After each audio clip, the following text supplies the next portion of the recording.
అందరికీ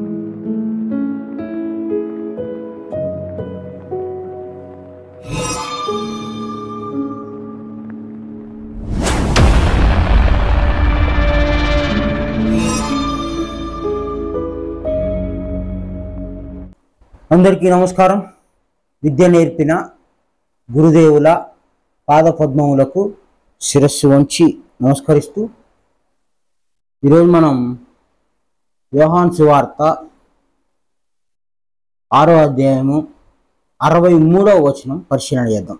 ఆత్మయే జీవింప చేయుచున్నది, శరీరము కేవలం నిష్ప్రయోజనము.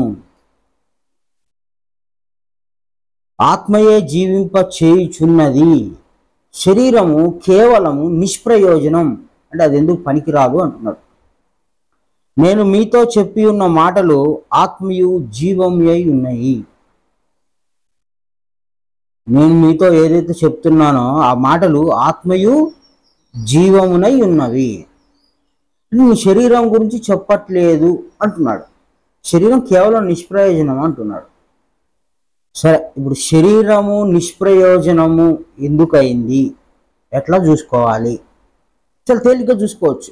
ఇంతకుముందు మనం అనేక ఉదాహరణలు మాట్లాడుకున్నాము. అవన్నీ ఆ జ్ఞానం అంతా మన దగ్గర ఉంది. మళ్ళీ ఒకసారి జ్ఞాపకం చేసుకున్నాము. చెట్లని సైతం తన తొండముతో ఏనుగు విరిచి అవతల పడేస్తుంది. అది నడుచుకుంటూ వస్తుంటే అనేక మందికి భయం. దాని బలం ముందు ఎవరు నిలబడలేరు. అది ఎంత పెద్ద గోడనైనా కూల్చివేయగలదు, ఎంత బలాన్నైనా అది ఉపయోగించి మనుషుల్ని చంపేయగలదు. కానీ అదే ఏనుగు, ఆ బలం ఉన్న ఏనుగు చనిపోతే, రోడ్డుకు మధ్యలో చనిపోతే, ఆ భారీ కళేబరాన్ని కదిలించడానికి అనేక మంది రావాల్సి పని ఉన్నది. దాన్ని ఒక ఉపాయంతో, తెలివితేటలతో దాన్ని లారీలోకి ఎక్కించి కనీసం ఒక 50 మంది శ్రమపడి, లేదంటే క్రేన్ ఉపయోగించి, తాడు ఉపయోగించి అంత భారీ శరీరాన్ని మనం ప్రయాసతోని పక్కకు జరపాల్సిన అవసరం ఉన్నది. అంత భారీ శరీరంలో కంటికి కనపడనిది ఆ శరీరాన్ని ఉపయోగించే శక్తి ఏంటిది? ఆత్మశక్తి. ఆత్మయే జీవింపజేయుచున్నది. ఇప్పుడు మన శరీరం కూడా మాట్లాడుతున్నాం, పరిగెడుతున్నాము, పెద్దగా మాట్లాడతాం, చిన్నగా మాట్లాడతాం, తింటుంటాము, ఇవన్నీ జరుగుతోంది శరీరంలో. ఒకనాడు ఈ శరీరం కింద పడిపోయినప్పుడు అందులో కదిలించే శక్తి ఏదైతే ఉందో ఆ శక్తి లేకుండా పోద్ది. ఆ శక్తి పేరే ఇక్కడ ఆత్మ అన్నాడు. కాబట్టి మనం తెలుసుకునే జ్ఞానం అంతా ఆత్మకు సంబంధించి ఉంటుంది. ఆత్మ జ్ఞానమే జ్ఞానం, మరొకటి జ్ఞానం కాదు. గనక మనందరం ఆత్మ జ్ఞాన సంబంధులుగా కావాలి. అంటే ఏంటిది? మన శరీరంలో ఉన్న ఆత్మ విధానాన్ని తెలుసుకుంటేనే జ్ఞానం అవుద్ది. ఇంకొక రకమైన జ్ఞానం తెలుసుకుంటే అది ఆత్మ జ్ఞానం కాదు, అది నీకు పనికి రాదు. నువ్వు ఎన్ని సంవత్సరాలు తిరిగినా అది వ్యర్థమే. ఇప్పుడు శరీరము మనం దేంతో తయారైంది? శరీరం దేంతో తయారైంది? ప్రకృతితో తయారైంది. ప్రకృతి ఎన్ని భాగాలుగా ఉంది? 5 భాగాలుగా ఉంది. ఆకాశం, గాలి, అగ్ని, నీరు, భూమి. ఇది అందరికీ తెలుసు. పంచభూతములు 5: ఆకాశం, గాలి, అగ్ని, నీరు, భూమి. దీన్ని హిందువులు నా, మా, శి, వా, యా అంటారు. అంటే ఈ పంచభూతాలకు పేరుంది. నా, మా, శి, వా, యా అని. ఈ విధంగా పంచభూతాలకి ఒక పేరుని, ఒక మంత్రాన్ని కూడా అక్కడ చెప్పడం జరిగింది. అయినా పంచభూతాలు 5 తెలుసు అందరికీ, పరిచయం చేయాల్సిన పని లేదు. ఈ 5 పంచభూతాలు మనకు కనిపిస్తుంటాయి. ఆకాశం, గాలి, అగ్ని, నీరు, భూమి. ఇవి ఎప్పటికీ మనకు కనిపిస్తున్నాయి, ఎప్పటికీ ఉన్నాయి. ఎప్పటికీ ఉండే వీటిని ఏమంటాము? అచర ప్రకృతి. అంటే ఎప్పుడు నాశనం కాని ప్రకృతి అంటాం. నాశనం కాదు ఇవి. ఈ ఐదింటి నుంచి తయారైనది ఏదైనా సరే నాశనం అవ్వచ్చు. ఇప్పుడు కార్ తయారు చేస్తాం, పంచభూతాల్లో నుండి ఇనుము తీసుకొని, భూమిలో నుంచి ఇనుము తీసుకొని కారు తయారు చేస్తుంటాము. కొన్ని రోజులకు ఆ కారు నాశనం అయిపోద్ది. అదేవిధంగా పంచభూతాల చేత తయారైన నిర్మితమైన ఈ శరీరం ఏదైతే ఉందో ఇది కూడా నాశనం అయిపోద్ది. కనుక దీన్ని ఏమంటాము? చర ప్రకృతి, అంటే నాశనం అయ్యే ప్రకృతి. చర ప్రకృతి. శరీరం అనగానే ఇది నాశనం అయ్యేది, ఇది సర్వీస్ అయిపోయేది, ఇది ముసలితనం వచ్చేది, ఇది ఒకనాడు కింద పడేసి పోయేదే. కాబట్టి ఈ శరీరం గురించి మనం కొంత జ్ఞానం కలిగి ఉండాలి. శరీరం అనగానే మనకి ఏం కనిపిస్తుంటుంది? మొత్తం ఒక మనిషి ఆకారంగా అనిపిస్తుంటుంది. కానీ జ్ఞానం ప్రకారము శరీరము అనగా 25 భాగాలతో కూడుకొని ఉంటే దాన్ని శరీరము అంటాం. ఆధ్యాత్మిక విద్య ప్రకారం, బ్రహ్మ విద్య ప్రకారం, యేసుక్రీస్తు చెప్పిన జ్ఞాన పరలోక రాజ్య మర్మ గుప్త రహస్య విషయాలు ఏదైతే ఉన్నాయో ఆ శరీరం ఎట్లా అర్థం చేసుకోవాలి? ఇప్పుడు యోహాన్ గారు చెప్పిన శరీరం కేవలం నిష్ప్రయోజనం అంటే శరీరం ఒక భాగం కింద తీసుకుంటామా అంటే మొత్తం 25 భాగాలుగా లెక్కించి శరీరాన్ని చూడాలి. ఈ 25 భాగాలు ప్రకృతి నుండి తయారైంది. ఆ 5 భాగాల నుండి 5 × 5 25 భాగాలుగా తయారైంది. అంటే మొత్తం 25 భాగాల సామాను వ్యవస్థ ఈ శరీరం. ఈ శరీరంలో మొత్తం 25 భాగాలు ఉన్నాయి. శరీరం అనగానే మనకు గుర్తు రావాల్సింది ఏంటి? 25 భాగములు. ప్రకృతి, అచర ప్రకృతి మనకు గుర్తు రావాల్సింది 5 భాగాలు. శరీరం అనగానే మనకు గుర్తు రావాల్సింది 25 భాగాలు. ఆ 25 భాగాలు ఏంటిదో మనం తెలుసుకుందాము. 25 భాగాలు తెలుసుకోగలిగితే మనం జ్ఞానంలో కాస్త ముందుకెళ్ళినట్టు, కాస్త బలపడినట్లు. అంతేకాకుండా ఇది కీలకమైన విషయం, ముఖ్యమైన విషయం. ఈ విషయం దగ్గర నిర్లక్ష్యం అనేది ఉండకూడదు. ఇది మరుపొస్తే మనం జ్ఞానంలో తప్పుదోవ బట్టి పోతాము. కాబట్టి ఈ విషయం బాగా జ్ఞాపకం పెట్టుకోవాలి. ఇప్పుడు మనకు ఒక పేరు పెట్టాడు క్రీస్తు, ఏమని? కుమారుడు అని. దీన్ని భగవద్గీత ప్రకారం జీవుడు అంటాం, జీవాత్మ అంటాం, కుమార అంటాం. ఈ విధంగా జీవుడు ఎట్లా తయారయ్యాడు అంటే ఆకాశము ప్లస్ పరమాత్మ చేత జీవాత్మ తయారు చేయబడ్డాడు. మనస్సు తయారైంది. ఆకాశము ప్లస్ గాలి చేత మనస్సు తయారైంది. అదేవిధంగా ఆకాశము ప్లస్ అగ్ని చేత బుద్ధి తయారైంది. బుద్ధి చురుకైందిగా. బుద్ధి చాలా వేగవంతంగా పనిచేస్తూ ఉంటుంది. దానికి కారణము అగ్ని సంబంధమైనదిగా బుద్ధిని చెప్పవచ్చు. అంటే ఆకాశం అంటే గుప్తము అని అర్థం, రహస్యము అని అర్థం. ఇది కంటికి కనపడదు, ఆకాశం కూడా కనపడదు మనకి. అట్లనే బుద్ధి కూడా పంచభూతాల్లో ఆకాశము అగ్ని చేత తయారైంది. చిత్తము ఆకాశము ప్లస్ నీరు చేత తయారైంది. అహము ఈ భాగము కూడా ఆకాశము ప్లస్ భూమి చేత తయారు చేయబడింది. వీటిని ఆకాశ తత్వములు అంటాము. వీటిని జీవుడు, మనస్సు, బుద్ధి, చిత్తము, అహము, ఈ 5 భాగాలు ఆకాశ తత్వములు.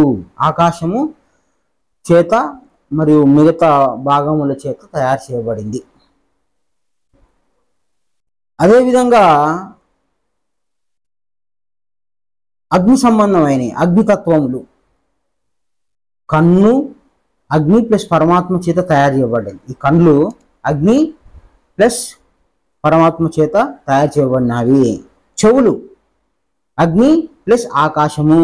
చర్మము అగ్ని ప్లస్ గాలి చేత ఏర్పడింది, తయారు చేయబడింది. నాలుక అగ్ని ప్లస్ నీరు చేత తయారు చేయబడింది. ముక్కు అగ్ని ప్లస్ భూమి చేత తయారు చేయబడింది. కన్నులు, చెవులు, చర్మము, నాలుక, ముక్కు ఈ జ్ఞానేంద్రియాలు అగ్ని సంబంధము అని చెప్పవచ్చు. ఇవి చురుగ్గా ఉంటాయి కాబట్టి ఇవి అగ్ని సంబంధము. ఇకపోతే కర్మేంద్రియాలు.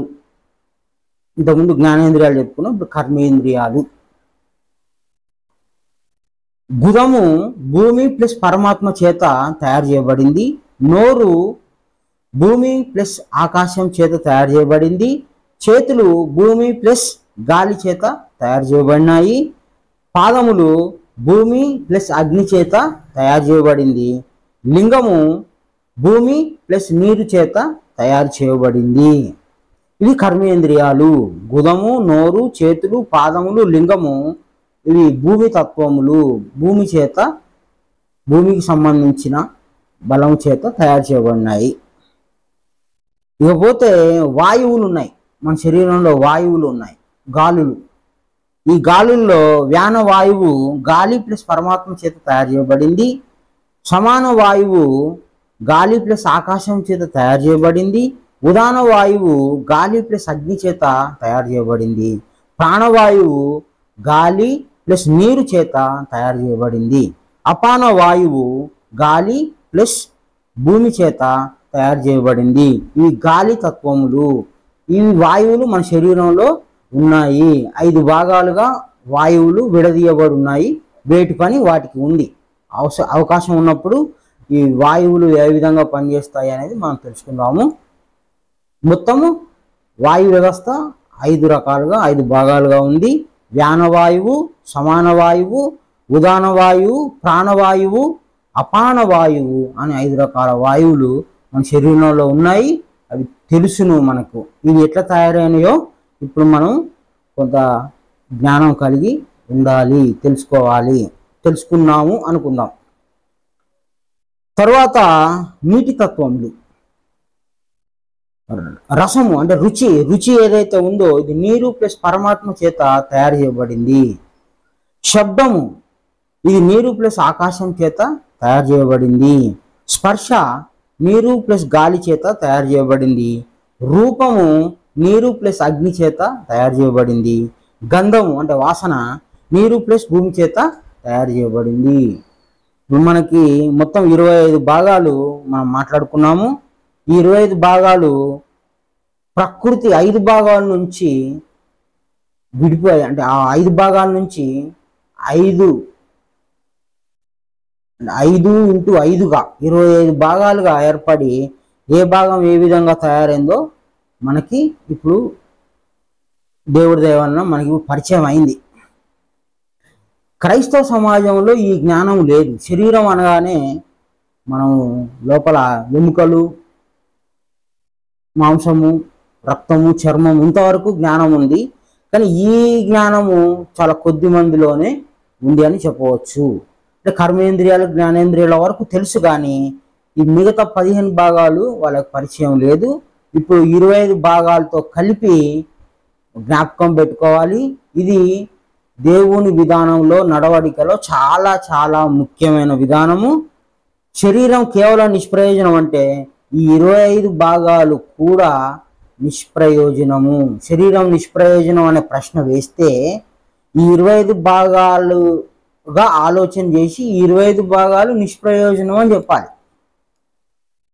25 భాగాల గురించి తెలిసినాక ఇది నిష్ప్రయోజనం అనాలి. అప్పుడు యోహాన్ గారు రాసిన ఈ యొక్క వాక్యంలో ఆత్మయే జీవింపజేయుచున్నది అంటే ఈ 25 భాగాలకు అధిపతిగా ఆత్మ ఉన్నాడు. ఈ 25 భాగాలని ఆడించేది ఆత్మ. అంటే ఆత్మ చేత 25 భాగాలు ఆడించబడుతూ ఉన్నాయి, కానీ వీటికి స్వతంత్రత లేదు అని యోహాన్ గారు క్రీస్తు చెప్పిన మాటను మనకు జ్ఞాపకం చేశారు. కాబట్టి శరీరం అనగానే 25 భాగాలు మనం జ్ఞాపకం పెట్టుకోవాలి. 25 భాగాల్లో జీవుడు కూడా ఉన్నాడు. ఈ జీవుణ్ణి ఇప్పుడు శరీరంతోనే మనం మాట్లాడుతూ ఉన్నాము. శరీరంలో ఉన్న 24 భాగాలు ప్లస్ జీవుడు 25 కలిపి మాట్లాడుతున్నాము. ఒకవేళ ఆత్మల విషయం మాట్లాడాల్సి వస్తే క్రీస్తు చెప్పినట్లుగా పరిశుద్ధాత్మ, తండ్రి, కుమార అంటే ఈ జీవుని ఆ 3 ఆత్మల్లో కూడా మాట్లాడాల్సిన పని ఉన్నది. కానీ ఇక్కడైతే ఈ వాక్యం ప్రకారం 25 భాగాలు శరీరంగా తీసుకొని ఈ 25 భాగాల జ్ఞానం కలిగి ఉండాలి. మనస్సు, బుద్ధి, అహము, చిత్తము, జీవుడు, శరీరంలో వాయువులు, తర్వాత రుచి, వాసన, చూపు, ఏదైనా సరే ఆత్మ ఉంటేనే ఇవన్నీ పనిచేస్తాయి. కానీ ఆత్మ లేకపోతే ఇదంతా పనిచేయదు. ఎంత పెద్ద వ్యవస్థ ఉంది అంటే 25 భాగాలు కలిగిన వ్యవస్థ మన శరీరంలో ఉన్నది. మనిషి చనిపోతాడు, వాడు చూస్తే 6 అడుగులు ఉంటాడు, వాడు హుషారుగా ఉంటాడు, పని చేస్తాడు, వాడు రాళ్ళెత్తుతాడు, ఇంకేమైనా చేయగలుగుతాడు, బండి నడపగలుగుతాడు, లారీ నడపగలుగుతాడు, ఏమైనా చేయగలుగుతాడు. చనిపోయిన తర్వాత ఒక చెయ్యి కాదు, ఒక వేలు కూడా తను కదపలేడు. ఆ శక్తి అతడిది కాదు, ఆత్మశక్తియే. ఆత్మయే జీవింపజేయుచున్నది అనేది ఈ జ్ఞానం ద్వారా మనం తెలుసుకోవాలి. కాబట్టి ఆత్మ జ్ఞానం చెప్పేవాడినే జ్ఞాని అంటాము. కానీ శరీర సంబంధమైన జ్ఞానం చెప్తే అది నిష్ప్రయోజనము. శరీరానికి అధిపతి ఉన్నాడు, ఆ అధిపతి శరీరాన్ని ఆడిస్తున్నాడు, మనసును ఆడిస్తున్నాడు, బుద్ధిని ఆడిస్తున్నాడు, కంటిని ఆడిస్తున్నాడు.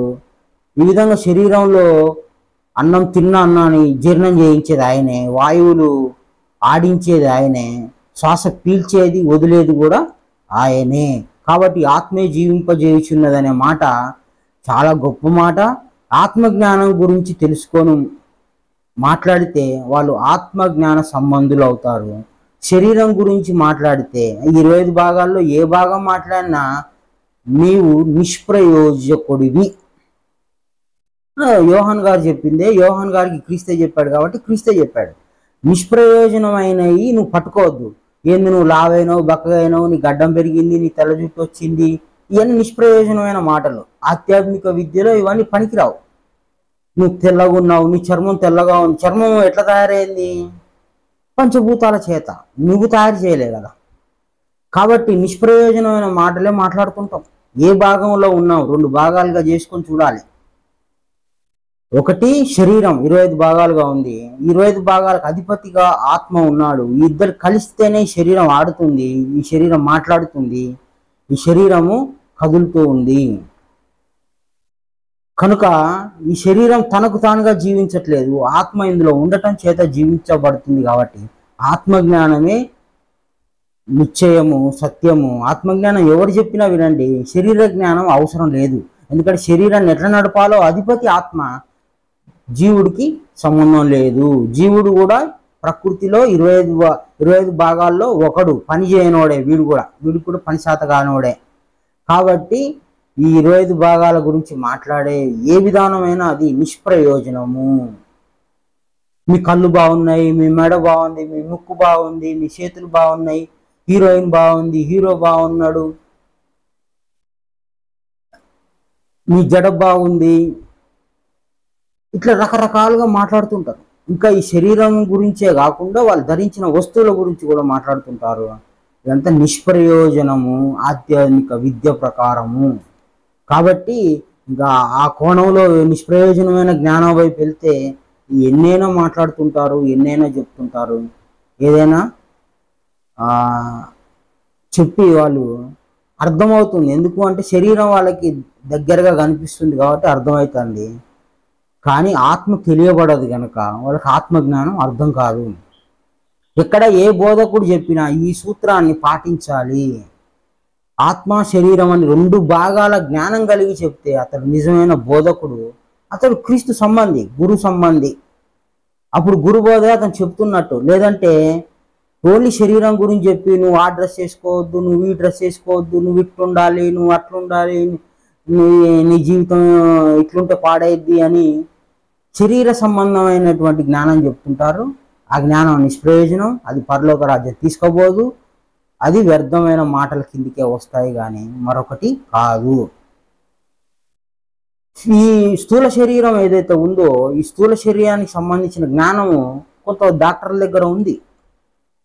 కన్ను ఉంది, ఈ కన్ను పాడైతే డాక్టర్లు వైద్యం చేస్తారు. అప్పుడు ఆ కన్ను వైద్యం ద్వారా బాగుపడుద్ది. అది వైద్య విధానం వదిలేశాడు దేవుడు. అదేవిధంగా చూపు ఉంది, ఈ చూపుని జ్ఞానులు రిపేర్ చేయవచ్చు. వాళ్ళ జ్ఞానశక్తి చేత ఈ చూపుని బాగు చేయవచ్చు. క్రీస్తు ఆ రోజు చూపు ఒక గుడ్డివానికి ఇచ్చి బాగు చేశాడు. కన్ను బాగు చేయలేదు, చూపు బాగు చేశాడు. ఈ విధంగా శరీరంలో జ్ఞానం చేత, ఆత్మజ్ఞానం చేత ఏదైతే బాగు చేయవచ్చో బయట వైద్య విధానం ద్వారా ఏదైతే బాగు చేయవచ్చో ఈ జ్ఞానం కూడా మన శరీరంలో 25 భాగాలు తెలుసుకుంటే మనం గ్రహింపుకి వస్తుంది. ఈ విధంగా మనం శరీరము 25 భాగాలుగా చూస్తూ శరీరానికి అధిపతిగా ఆత్మను చూస్తూ యోహాన్ గారు చెప్పిన ఈ 6:63వ వాక్యంలో ఆత్మయే జీవింపజేయుచున్నది. ఈ 25 భాగాలకు బలం ఇవ్వకూడదు. 25 భాగాలకు బలం లేదని చెప్పాలి, నిష్ప్రయోజనం అని చెప్పాలి. మనస్సు నిజంగా మనల్ని బాధ పెట్టి కకలావికలం చేసి మనల్ని నానా రకాల గందరగోళం చేసి ఆత్మహత్య కూడా పురిగొల్పుతుంది అని అంటే దానికి స్వతంత్రత లేదయ్యా అని యోహాన్ గారు చెప్తున్నారు. ఆ మనస్సును ఆడించే ఆత్మ ఇదంతా ఆయన వల్ల కలుగుతుంది. ఆయనని శరణు వేడుకో, ఆయనని నువ్వు ప్రార్థించు, వేడుకో అని మనకి బైబిల్ ద్వారా తెలుస్తుంది. భగవద్గీత ద్వారా కూడా అదే ఉంది, ఖురాన్ ద్వారా కూడా అదే ఉంది. కానీ శరీరం అంటే నేటి నుండి 25 భాగాల జ్ఞానం గుర్తుపెట్టుకోవాలి. 25 భాగాల జ్ఞానం లేకపోతే ఎవరైనా మోసం చేయవచ్చు. మనల్ని ఈ మనస్సు తృప్తిపరిచే మాటలు కూడా చెప్పి మోసం చేయవచ్చు. మనసు గురించి చెప్పినా నిష్ప్రయోజనమే. కాకపోతే కొంత జ్ఞాన పరిచయం ఇప్పుడు మనం చేసుకున్నాము. ఏ విధంగా అయితే 25 భాగాల పరిచయం ఉందో వాటి గురించి కొంత తెలుసుకుంటే మంచిది. కానీ వీటన్నిటిని ఆడించి వీటన్నిటికీ జీవం కలుగజేసినటువంటి ఆత్మయే ముఖ్యం కనుక ఆత్మజ్ఞానమే తెలుసుకోవాలి. ఎప్పుడు ఎవరు ఏ జ్ఞానం చెప్పినా ఈ సూత్రం మర్చిపోకూడదు. శరీరం వేరు, ఆత్మ వేరు. శరీరం అక్కడ పడేసిపోతాడు, ఆత్మ జీవించే ఉంటుంది. శరీరము ఏదో ఒక రోజు నాశనం అయ్యేదే. కాబట్టి దీని మీద మనకు అంటే ఆత్మజ్ఞానం కలిగిన వారికి, మోక్ష సంబంధులకి ఎక్కువగా ప్రేమ ఉండకూడదు, మోహం ఉండకూడదు. ఈ గుణాలు కూడా ప్రకృతి సంబంధమే. ఇంకా మళ్ళీ వాటి గురించి కూడా మనం ఒకరోజు మాట్లాడుకోవాలి. ఈ గుణాలు కూడా ప్రకృతి చేత తయారు చేయబడినవే. ఇప్పుడైతే 25 భాగాలు మాట్లాడుకున్నాం. గుణాల గురించి వచ్చినప్పుడు గుణాలు అవి ప్రకృతి సంబంధమే, అవి కూడా ప్రకృతి చేత తయారు చేయబడ్డవే, అవి కూడా నాశనం అయ్యేయే. కనుక మనం శరీరంలో అన్నీ నాశనం అయ్యేటియే. ఇప్పుడైతే 25 భాగాల గురించి మనం తెలుసుకున్నాము. ఆత్మయే జీవింపజేయుచున్నది, శరీరం కేవలం నిష్ప్రయోజనము. కాబట్టి ఆత్మజ్ఞానం తెలుసుకుందాము. ఆ ఆత్మజ్ఞానం ప్రకారమే మనం మోక్షం పోయే అవకాశం ఉంది. కనుక శరీరం గురించి ఎవరు ఏ బోధకుడు చెప్పినా అది నీకు ఉపయోగకరం కాదు. ఆత్మజ్ఞాన విద్యలో మోక్ష మార్గానికి అది నీకు ఉపయోగకరం కాదు. కనుక ఆత్మజ్ఞానం చెప్తే ఉపయోగకరం. కాబట్టి నువ్వు జీవించున్నావు అంటే నీ శరీరంలో ఆత్మ ఉంది. ఆ ఆత్మ ఏదైతే ఉందో ఇప్పుడు మాట్లాడిన ఈ జ్ఞాన విషయం అంతా ఆ ఆత్మ వీడియో చూస్తున్న వాళ్ళందరికీ సరిగ్గా అర్థం చేయించాలని కోరుకుంటూ, ఇంతసేపు ఈ శరీరంలో ఉండి ఈ విషయాన్ని అంతా తెలియజేసిన ఈ శరీరానికి అధిపతి అయిన ఆత్మకు శిరస్సు వంచి నమస్కరించుకుంటూ అందరికీ నమస్కారం. గురు సమర్పణ.